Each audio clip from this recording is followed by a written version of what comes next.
നമ്മൾ ഇന്ന് പോകുന്നത് അഞ്ചൽ ബൈപ്പാസിലേക്കാണ്. അവിടെ ടേസ്റ്റ് ആൻഡ് ടേസ്റ്റ് എന്ന് പറയുന്ന ഒരു കടയിലേക്കാണ് പോകുന്നത്. സിനിമ കണ്ടിട്ട് നമ്മൾ ഇവിടെ വന്ന് കൊത്തു പൊറോട്ടയാണ് ഓർഡർ ചെയ്തത്.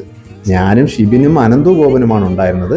ക്രിസ്മസിന്റെ വരവറിയിച്ചുകൊണ്ട് ക്രിസ്മസ് സ്റ്റാറുകളൊക്കെ അവിടെ തൂക്കിയിട്ടുണ്ട്. കൊത്തു പൊറോട്ട നമ്മുടെ മുന്നിലേക്ക് ചൂടോടുകൂടി വന്നപ്പോൾ തന്നെ രാവിലെ കൊതിയൂറി. സത്യത്തിൽ സിനിമ കണ്ട് മനസ്സ് നിറഞ്ഞ നമുക്ക് വയറും നിറയ്ക്കുന്ന ഒരു അനുഭവമായിരുന്നു ഇവിടെ നിന്ന് കിട്ടിയത്. നമുക്കെല്ലാവർക്കും നല്ല വിശപ്പുണ്ടായിരുന്നു. ആദ്യം നമ്മൾ ഒറ്റ കൊത്തു പൊറോട്ടയാണ് പറഞ്ഞത്. എന്നാൽ ഇതിൻ്റെ രുചി നമുക്ക് ഇഷ്ടപ്പെട്ടത് കൊണ്ട് നമ്മൾ രണ്ടാമതൊന്നുകൂടി പറയാനുള്ള തീരുമാനമെടുത്തു. അതിനിടയ്ക്ക് അനന്തു ഗോപൻ അതിലേക്ക് സോസ് വാരി ഒഴിച്ചു. ഷിബിനും എനിക്കും സോസ് ചേർക്കുന്നത് ഇഷ്ടമല്ലായിരുന്നു. പിന്നെ ഓരോ കട്ടനും കൂടെ ഞങ്ങൾ കുടിച്ചു. കട്ടൻ കുടിച്ച ശേഷമാണ് നമുക്ക് രണ്ടാമത്തെ കൊത്തു പൊറോട്ട വന്നത്.